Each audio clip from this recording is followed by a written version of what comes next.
If I told you that the first red flag should have been my father insisting I wear pantyhose to my 8th grade graduation, because no daughter of Victor Morgan will show bare legs in public, you'd probably laugh and say that was just old school parenting. But if I told you that the same man later froze my bank accounts on the morning of my wedding, and yes, I mean all my accounts, even the ones I earned from my first job out of college, you might start to realize just how deep this rabbit hole goes. Let me start at the beginning, because people don't turn into cold-blooded tyrants overnight, and daughters don't go to war with their parents unless they've been trained to obey so completely that rebellion feels like a collapse of the universe. My name is Elise Morgan, and this is how you build a perfect little daughter-shaped doll, and how she tears her way out. I grew up in Fairfield County, Connecticut, in a sprawling colonial-style mansion that was repainted every 2 years regardless of weather damage and had more rooms than anyone actually knew what to do with. My parents, Victor and Diane Morgan, were the kind of people who made their wealth seem both aspirational and inevitable. My father started in real estate development after leaving Wall Street, and my mother, though technically retired, still carried herself like the COO of the household, which is exactly how she liked to be introduced at charity luncheons and garden parties. From the outside, everything about our life was tasteful and enviable. We drove imported sedans that were never flashy but always sleek. I wore uniforms to my private prep school that were dry-cleaned weekly, despite the fact that the laundry room was larger than my college dorm room would later be. We never spoke of money openly, but its presence soaked every aspect of our daily existence like expensive perfume, strong enough to be noticed, never acknowledged. What I internalized from a very young age was this: everything good in life is earned, but only if it doesn't embarrass the family. Any personal accomplishment must be framed as a reflection of our family unit, and any misstep, no matter how trivial, was a stain not just on me, but on the Morgan brand. And yes, they actually used that word, brand. I was a bright kid.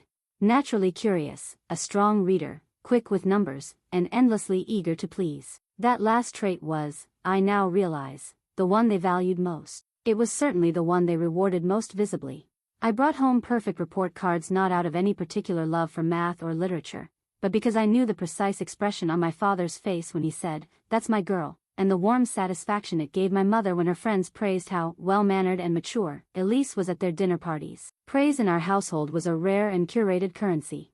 It was doled out sparingly, used to reinforce the behaviors they deemed valuable: discipline, silence, poise, ambition. Emotions were a liability: crying in public, weakness, arguing, disrespectful, asking why more than once, rebellious. There was one particular incident, I must have been 10 or 11, when I won first place in a regional spelling bee. I was proud, not because I had bested 30 other kids, but because it was something I had done entirely on my own. No tutors, no prep classes, just me and my nightly habit of reading under the covers with a flashlight. When we got home, trophy in hand, I remember running to my mother, bubbling over with excitement. Instead of sharing in my joy, she gave me a cool, clinical nod and said, "Now let's practice how you'll thank the judges gracefully in your press interview. We don't want to sound arrogant." It hit me like ice water down the spine. I hadn't even thought of how my win would reflect on our family's image. That was my first lesson in understanding that any joy I experienced privately was irrelevant unless it aligned with the public-facing narrative my parents had so carefully constructed.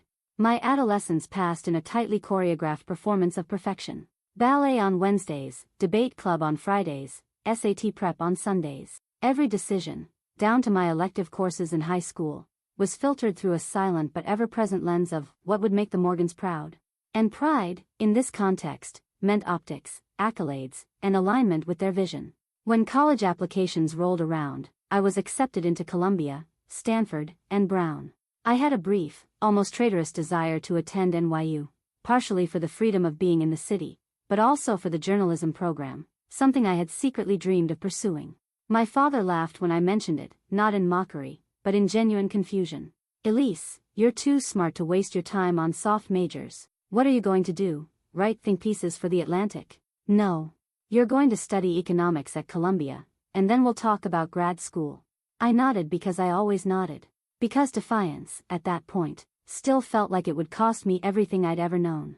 To my father's credit, he didn't just bark orders. He also built systems to make obedience feel like the most rational choice. My tuition was technically covered by a trust fund in my name, but access to those funds was structured with enough conditions to rival a multinational merger. He offered financial advice, but his tone left no room for negotiation. He created a perfect illusion of independence by giving me just enough freedom to feel autonomous while holding all the meaningful levers of control. Throughout college, I tried to carve out a few inches of personal identity within the concrete walls of expectation. I chose electives that leaned into my interests: social policy, literature, a documentary filmmaking class I adored but never mentioned at home. I started dating a classmate, Jonah, a soft-spoken poli-sci major from upstate New York, who was smart and kind and deeply unfazed by the Manhattan social scene that seemed to consume everyone else. I kept him a secret for almost 8 months, not because he was inappropriate or problematic, but because I knew that he would never meet my parents' criteria. He didn't come from money. He didn't dress like an investment banker on casual Fridays. And worst of all, he didn't care. Eventually, the secret became impossible to maintain. One night during winter break, I slipped and mentioned his name in passing. My mother raised an eyebrow. My father looked up from his tablet. That was all it took. The next day, my tuition deposit for the spring semester was mysteriously delayed. I received a curt email from my father's assistant, citing a temporary pause on fund disbursement pending review of financial alignment. I called him, confused and panicked, and he told me, plain as day, that until he was sure I was making choices aligned with the family's best interest, he didn't feel comfortable financing rebellion. That was the first time I realized the money wasn't just a support system, it was a leash, and if I pulled too hard, they would yank it without hesitation. I broke up with Jonah the next day. Not because I stopped caring, but because I didn't yet know how to exist outside their approval. I felt like a puppet cutting its own strings midair. And I was afraid of the fall. My senior year passed in a blur of internships, honors seminars, and constant performance. On paper, I was the Morgan dream incarnate, poised, driven, accepted into a competitive finance fellowship program. My parents beamed at my graduation, and I wore the dress my mother picked without complaint. I smiled in the family photo. I laughed at my father's toast. I felt nothing. Looking back, I think a part of me died that year. Not dramatically, not all at once, but in soft, quiet increments. Every time I chose their version of me over the real one, I buried a little piece of myself deeper inside. And no one noticed. That was the worst part. No one ever noticed. Until Mason. But I'll get to him later. What matters, for now, is this. By the time I turned 22, I had a degree, a job offer, a curated LinkedIn profile, and a closet full of perfectly tailored suits. What I didn't have was a voice of my own. That voice, when it finally emerged, wasn't gentle. It didn't ask for permission. It didn't care about optics. It came out screaming. But not yet. Not in this chapter. Right now, I was still the good daughter. Still nodding. Still wearing pantyhose in June because Victor Morgan said so. Still smiling. If anyone had told me that healing doesn't feel like a sunrise but more like peeling off your own skin inch by inch, I might have approached adulthood with a little more caution and a lot less performative confidence. But like most people raised in households that praised control and punished authenticity, I didn't know that freedom could hurt worse than captivity, at least at first. I moved to New York City just weeks after college graduation, stepping into a shiny entry-level job at a private equity firm that my father had suggested during my final semester.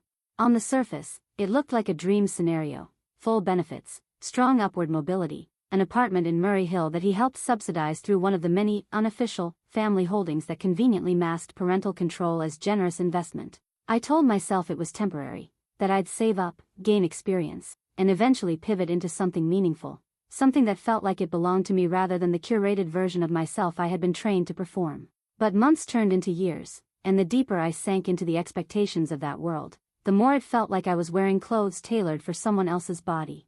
I sat in morning meetings surrounded by men who spoke in acronyms and bragged about weekend golf retreats to places I couldn't locate on a map, and I laughed politely at jokes I didn't understand, scribbling notes like my life depended on it. After work, I attended charity galas and alumni networking events where I smiled too wide and drank too little, constantly aware that any slip in demeanor could be interpreted as weakness or worse, ungratefulness. And then I met Mason. It didn't happen at some romantic bookstore or under a shared umbrella on a rainy street corner like in the movies. No, I met him at a volunteer orientation for a housing equity nonprofit, where I had shown up mostly out of guilt over how little my job aligned with my personal values. He was already seated when I walked in, scribbling furiously in the margins of a printed presentation packet, his hair a little too long for corporate taste and his glasses slightly crooked, like they had seen too many rushed subway commutes. He looked up, offered a small, earnest smile, and said, "I hope you don't mind, I took the last working pen from the sign-in table.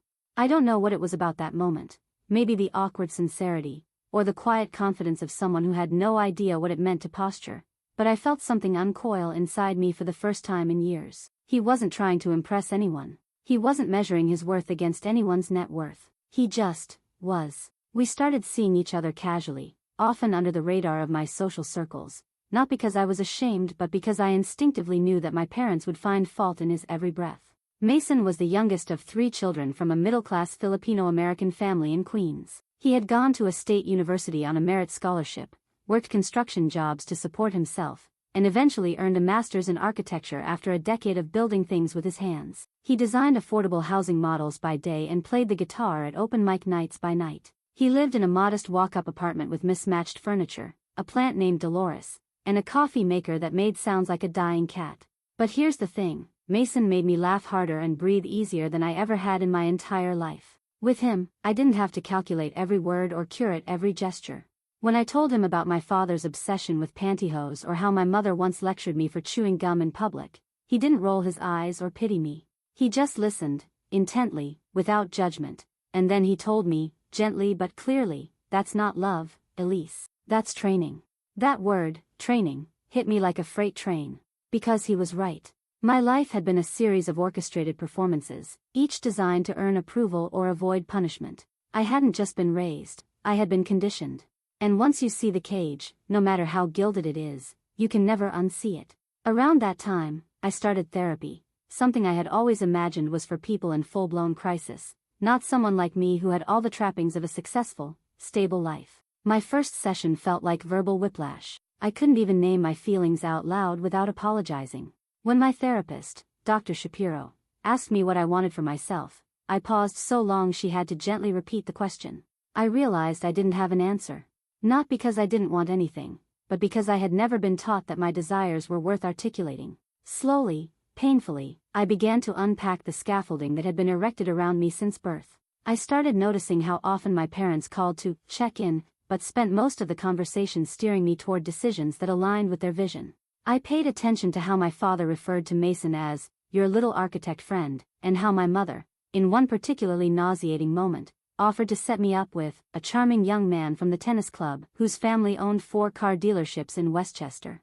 I began establishing boundaries, clumsy and halting at first, but firm nonetheless. I told them I wouldn't be attending every single holiday function, especially the ones that involved networking opportunities, disguised as dinner parties. I started redirecting conversations when they turned to money, making it clear that my financial decisions were no longer up for discussion. I even declined an offer to move into a more secure building that they conveniently owned, knowing it came with a monthly invoice of expectations. The resistance was immediate and intense. My father accused me of being manipulated by a man who doesn't even own property. My mother cried, wept, on the phone, asking if she had failed me so completely that I could turn my back on everything we built. It was like telling a cult leader you'd stopped believing. Suddenly, love became conditional, affection became weaponized, and every gesture of autonomy was treated as betrayal. Through it all, Mason remained steady. He never told me what to do. He never tried to fight my battles for me. He just stood beside me, quietly, resolutely, without flinching, even when the ground beneath me shook. A year into our relationship, we moved in together. I used my own money from a modest account I had secretly opened during college, funded with side freelance work and birthday checks I had quietly tucked away, to pay for my share of rent. I didn't tell my parents I had moved until months later. When I finally did, my mother didn't speak to me for 2 weeks, and my father sent me a spreadsheet comparing the long-term financial impact of renting versus investing. Eventually, they forgave me, the way people forgive someone for a sin they believe will inevitably come back to bite them. But things were never the same. 2 years later, Mason proposed. It wasn't dramatic or over the top. He didn't plan a flash mob or choreograph a fireworks display. He just took me to the park where we had our first date, pulled out a small, simple ring that he had designed himself, and said, "I want to build a life with you, not around you." I cried so hard I couldn't even say yes right away. I just nodded until the words came. Telling my parents felt like walking into a courtroom where I was both the defendant and the disappointment. I didn't even get through the sentence before my father interrupted. "Before we even entertain the logistics," he said, in the same tone he used to explain capital gains tax, "you'll need to sign a prenup." I blinked, caught between rage and disbelief. A prenup? I repeated, more out of shock than confusion. Yes, my mother added, her voice brittle and measured.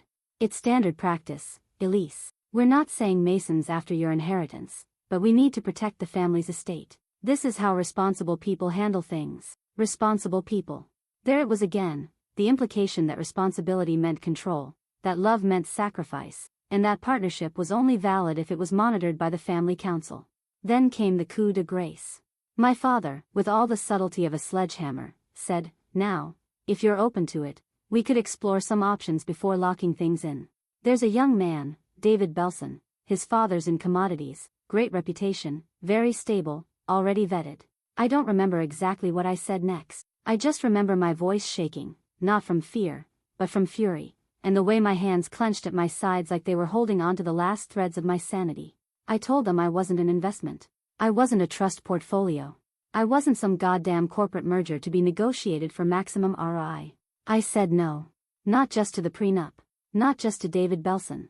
But to the entire premise that I owed them my obedience in exchange for their conditional version of love. It was the first time in my life I felt entirely, terrifyingly, unmistakably me. They didn't take it well. But then again, they never did when the doll refused to smile on command. There are a few moments in your life that split your timeline into a before and an after, and no matter how much time passes or how many layers of healing you pile over them, those moments never fade into irrelevance. They sit there, heavy and unblinking, like sentinels at the gates of your becoming. For me, that moment didn't come with shouting or chaos. It came with a declined credit card and a polite voice at the front desk of my wedding venue saying, "I'm sorry, Ms. Morgan, but it seems this account is frozen." It was 6:43 a.m. on the morning of my wedding, and my world, built brick by brick from the illusion of conditional love and inherited control, started to crack open in ways I had feared for years but no longer had the energy to outrun. Let me back up.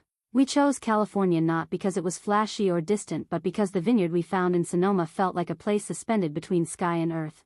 Raw, elegant, and completely untouched by the city-stained expectations of the East Coast elite. Mason's family had roots nearby, and it felt important to us that the place we began our marriage didn't feel like a performance stage but like sacred ground. Planning the wedding had already been an exercise in subtle resistance, since I refused to let my parents hijack it with their endless guest lists and designer sponsorships. I didn't want their wine vendor from Napa who distributed to hedge fund galas. I didn't want their calligrapher who charged more for a single envelope than my entire flower budget. What I wanted, what Mason and I both wanted, was a day that reflected who we were, not who we were expected to be. But control doesn't die quietly, and narcissistic love doesn't give up power without a fight. The night before the wedding, everything felt miraculously calm.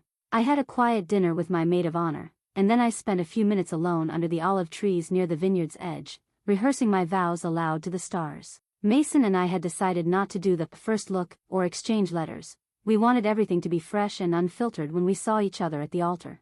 I went to sleep wrapped in a silk robe, surrounded by friends who loved me not for my family name but for the messy, anxious, poetic person I was finally allowing myself to be. So when I woke up and realized my phone had 39 missed calls, mostly from my mother, my stomach dropped in a way that felt eerily familiar, like the sensation of falling through your own childhood all over again. At first, I assumed it was an emergency. I called her back with shaking hands, and she answered on the first ring, voice too calm to be maternal. "Elise," she said, drawing out my name like a reprimand masked as concern, "we've made a very difficult decision, and I need you to listen with an open mind." It wasn't until I tried to pay for my makeup artist's final invoice that I realized what she meant. Declined. Then declined again. Then again. I opened my banking app, thinking it must be fraud or some clerical glitch, only to see that all of my personal accounts, including the trust fund they had managed, in my best interest, since my 18th birthday, were frozen. My name was still on them, but I couldn't access a cent. Even my emergency credit card, something I thought had zero parental ties, had been flagged for security review. I refreshed again and again, like a child trying to will a broken toy back to life, but the numbers never changed. I was locked out, cashed out, silenced by the thing that had always been their favorite tool, money. Within 15 minutes, my father called. Unlike my mother, his voice didn't pretend to be gentle.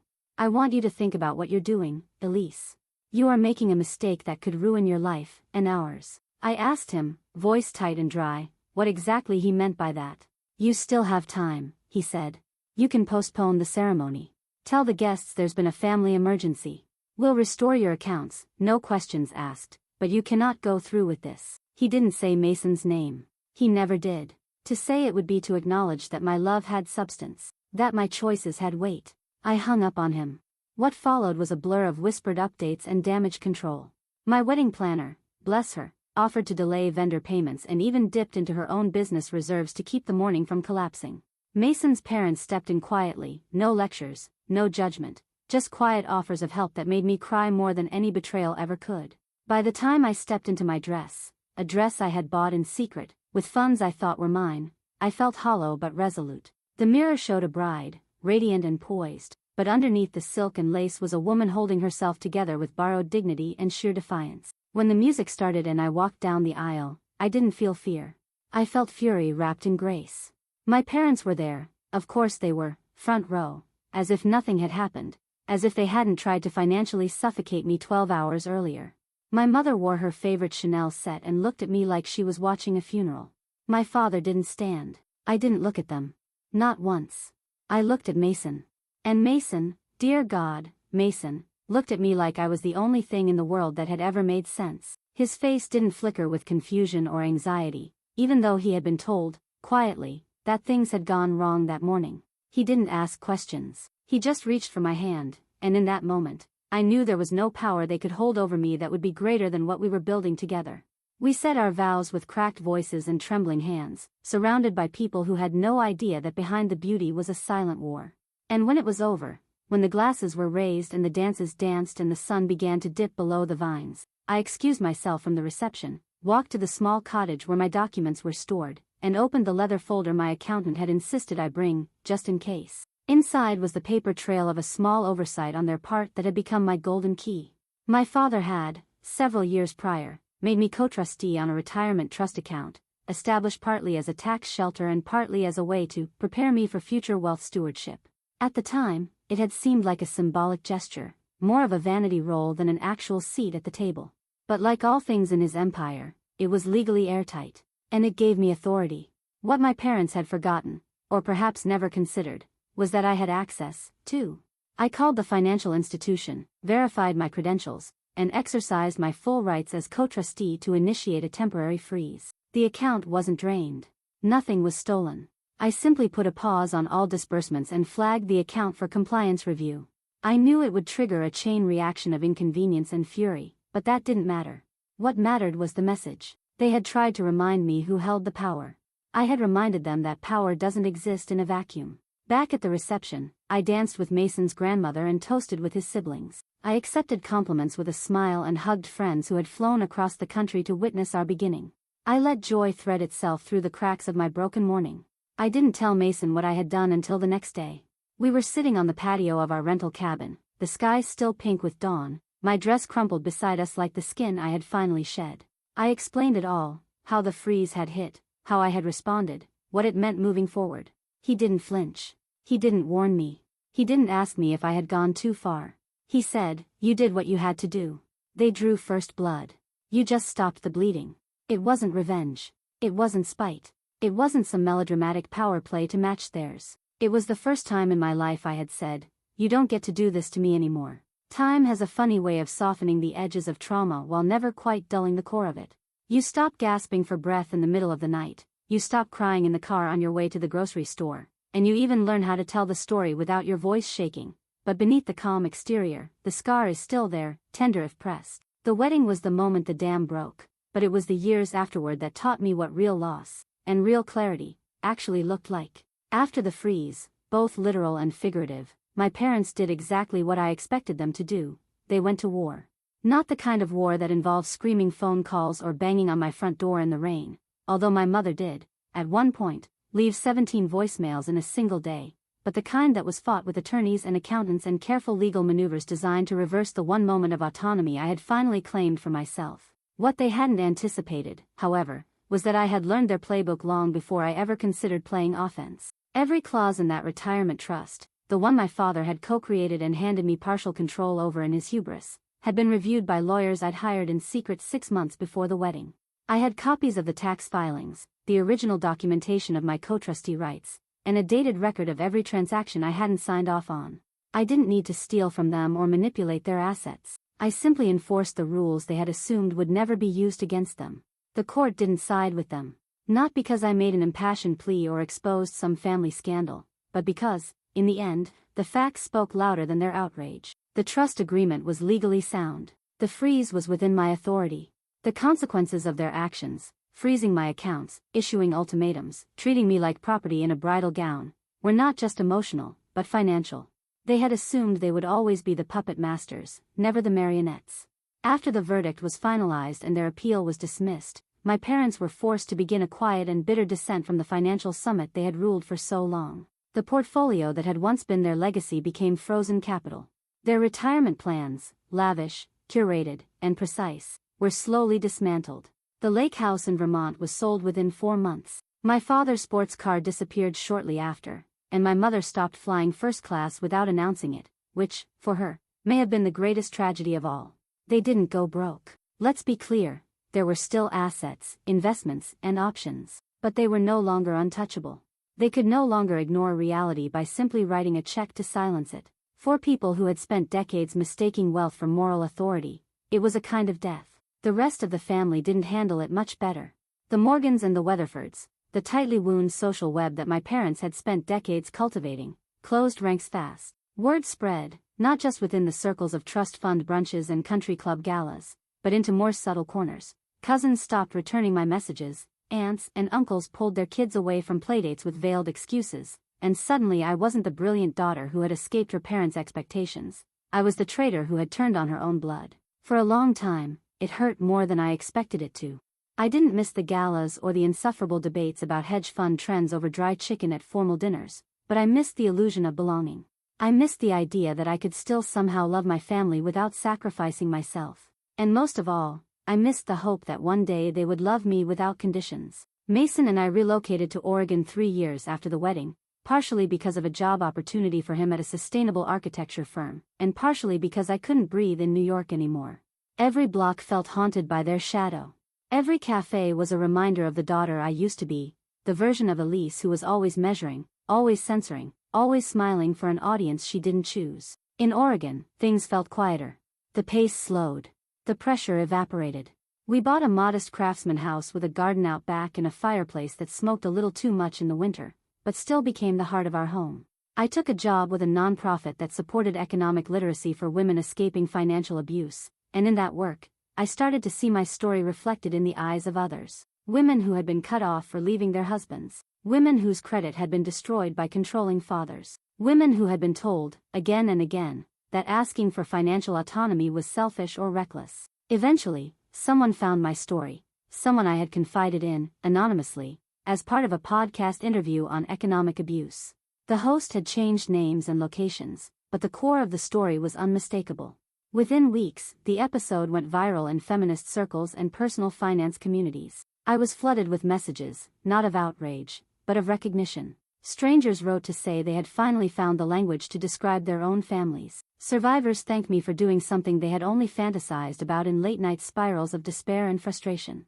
But recognition is a double-edged sword. Somewhere along the line, my real name got attached to the story. A journalist pieced it together through public court documents. A blog post speculated further. Eventually, it all unraveled, and suddenly, I wasn't just a woman who had reclaimed her power. I was the daughter who froze her parents' retirement. I wish I could say I was proud of the title. I wasn't. Not at first.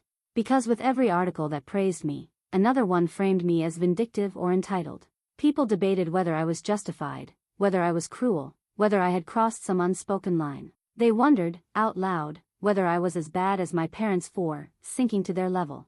And worst of all, my children, my 2 beautiful, perceptive, messy little souls, grew old enough to ask me, why don't we see Grandma and Grandpa?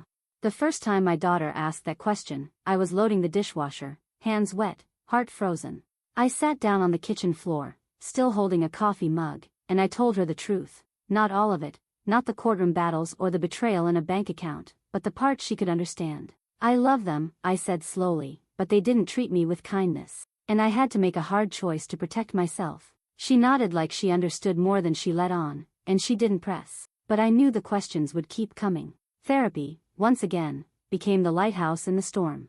I had returned to it after we moved, partly for the trauma, partly for the guilt, and mostly for the unbearable weight of ambiguity. Because despite the strength I had claimed and the justice I had executed, part of me still ached with the kind of grief that isn't about death but about the absence of who someone could have been. My therapist, another brilliant, warm woman who asked hard questions without blinking, helped me reframe the narrative. She reminded me that boundaries are not punishments. They are not vengeance. They are not cruelty. Boundaries are the recognition that love, in its purest form, must be free of ownership. That the legacy I chose to leave for my children had to be built on truth, not illusion. And slowly, I began to believe it. The final chapter with my parents came, not in a courtroom or a headline, but in a thin envelope with a Massachusetts postmark, addressed in my father's precise handwriting. Inside was a letter, 4 pages long, typed in Arial font, because of course it was. It was not an apology. Not really. It began with legal language, transitioned into personal musings, and ended with this sentence: "We only did what we thought was necessary to protect you from making a decision you would one day regret, but if your victory brings you peace, then I suppose we lost. Not, I'm sorry. Not, I understand now. Just, you won." As if it had been a contest. As if he had drawn the scoreboard in permanent ink, and I had moved my piece without permission. I read it once, carefully, and then again, more slowly. Then I walked to the fireplace, lit a match, and watched the pages curl into themselves, like the last breath of a lie I no longer needed to believe. I didn't cry. I didn't rage. I just watched. There are days now, quiet, cool mornings in late September when the leaves shift into amber and gold and the house still smells like coffee grounds and last night's fireplace ash, when I sit in my small sunroom in Oregon, and I realize something with a kind of startled tenderness. I am no longer angry. Not because what happened was insignificant. Not because the pain disappeared, or the betrayal somehow dulled over time. Not even because I reached some great pinnacle of spiritual evolution that erased the past like a chalkboard under a wet rag. No, I'm no longer angry because the life I have built, the real one, not the polished museum version my parents once curated for display, is so deeply, achingly full that there is no longer room for rage to take up space at my table. I am 64 years old now. My hair is mostly silver, though I still get the occasional streak-dyed auburn when I feel a need to channel my younger defiance. My joints ache on rainy days, and I wear glasses that slide down my nose every time I lean over to weed the garden Mason built for me after his retirement. And still, somehow, I feel younger than I ever did in my 20s, when my face was smooth but my identity was carved and trimmed to fit a mold designed by people who could not love what they could not control. I left the nonprofit sector 10 years ago, after our youngest went off to college, and decided to shift my work into something smaller, something more personal. These days, I run a private financial counseling practice for women, many of them daughters, some of them wives, and a few of them mothers themselves, who come to me with stories that echo my own in ways that still give me chills. They come with questions about budgets and trusts and prenuptial agreements, but beneath all the spreadsheets and tax documents lies the real question: how do I stop being owned by the people who raised me? And to that, I do not give an answer. I offer a mirror. Because freedom doesn't arrive in a checkbook or a notarized signature. It arrives when you begin to believe that your value cannot be dictated by your proximity to power. Over the years, enough people asked for my full story that I finally decided to write it, not for revenge, not to relitigate the courtroom dramas or the late-night phone calls that left me gasping for breath, but to create a roadmap for anyone else standing at the same crossroads I once stood at in a silk wedding dress with frozen accounts and trembling hands. The memoir took 3 years to write. It took 2 more to publish. I called it Inheritance: what we keep, what we refuse, and what we rebuild. I wrote it not with bitterness, but with precision. I wrote it for the women whose hands had been slapped away from family ledgers, whose voices were shushed when they asked about where the money goes, whose futures were mortgaged against their willingness to obey. The response overwhelmed me. I still get letters, from women in South Dakota and Singapore, from teenagers trying to plan their escape, and from grandmothers who finally, took their names off joint accounts they never agreed to open in the first place. I don't save them all. I couldn't. But I keep a box of them in my attic, labeled Proof of Freedom. Mason still laughs when he sees me go through them. "You know," he said just last week, "you've spent your whole life teaching women how to walk away with their heads high. You've probably changed more legacies than you'll ever know." And he's right. But none of it, none of the applause, the acclaim, the interviews, compares to the legacy I've been building inside this house. Our daughters, Anna and Marisol, are grown now. Anna teaches political science at a university in Colorado, and Marisol works in landscape design, building community green spaces in underserved neighborhoods. They are smart, opinionated, imperfect, and astonishingly kind. I don't say that to brag. I say that because when I see them, when I see the ways they stand up for themselves and also open space for others to be fully human, I know we did something right. About 2 years ago, Anna came to visit us for the holidays, and after dinner one night, while we were peeling apples for pie and Mason was upstairs reading, she cleared her throat in that way people do when they're about to say something they know might change the air in the room. "I've been emailing with Grandma," she said, very carefully, not looking at me but at the apple skin in her hand. She reached out through a friend of hers. "I just wanted you to know." My first instinct was to close the door so hard it shattered. My second instinct was to ask if my mother had tried to manipulate her. My third, and the one I chose, was to breathe and say, "Okay. How do you feel about it?" Anna blinked, surprised. "I don't know. Curious, cautious, but also like, maybe I want to understand where I come from." And there it was, the legacy stretching its branches beyond me. The part one could not control and should not try to. I nodded, set the apple down, and told her the truth. "You have every right to build your own relationship with her, or not. My story with her doesn't have to be yours, but you need to be careful. She was never good at loving people without strings." Anna nodded. "I know. I'm not going in blind." We didn't speak much more about it after that, but I felt the ground shift, and I let it. A few months later, I got a letter, not from Anna, not from my father, but from a nurse in a hospice care facility outside Boston. She said my mother was in decline, mostly lucid, and had asked to see me if I were willing. There was no pressure, she wrote. Just the offer. I didn't respond right away. I let it sit on my desk for a week, then 2. Mason didn't press me. He never has. He knows that some things can't be rushed into or away from. In the end, I went. Not for her. For myself. The hospice was clean and quiet, filled with the hum of machines and the soft shuffle of overworked nurses. Her room was small, sterile, but decorated with a few carefully chosen photos. None of me, though I wasn't surprised. She looked smaller than I remembered. Not fragile, not pitiful, just reduced. As if the weight of her own image had finally been lifted and the woman underneath it all was still figuring out how to breathe without it. She didn't smile when she saw me. She didn't cry. She just said, "You look like yourself now." I sat beside her, unsure of what to say. We didn't speak of the wedding. We didn't speak of the trust fund or the courtroom or the articles or the memoir. Instead, we talked, haltingly, about my childhood. About the dress I wore to the 5th grade spelling bee. About the time I snuck cookies into the pool house and blamed the maid. About the night I couldn't sleep because I thought the moon would fall out of the sky. Then, almost as an afterthought, she said, "You were never meant to obey. I just didn't know how to let you go." It wasn't an apology, but it was the closest she would ever come. I didn't forgive her. Not fully. Some things cannot be smoothed over with a few words and a hospital gown. But I did let go of the need for her to understand me. I walked out of that room feeling weightless, not because she had given me peace, but because I had finally stopped waiting for it. Now, as I write this, watching the late afternoon lights slant across the living room where our grandchildren play when they visit, I think about legacy in a different way than I used to. It's not in the wealth we leave behind. It's in the courage we model. The stories we tell without shame. The boundaries we uphold even when they make us unpopular. Last month, Marisol got married. It was a small ceremony in a wildflower field outside Ashland, officiated by her best friend and attended by about 50 people who loved her without agenda. There were no ultimatums, no financial negotiations, no withheld blessings or strategic guest lists, just laughter, and poetry, and shoes kicked off in the grass. When she walked down the aisle, her arm linked through mine, I didn't tell her how to hold her flowers. I didn't critique her dress. I didn't remind her to thank anyone or speak a certain way.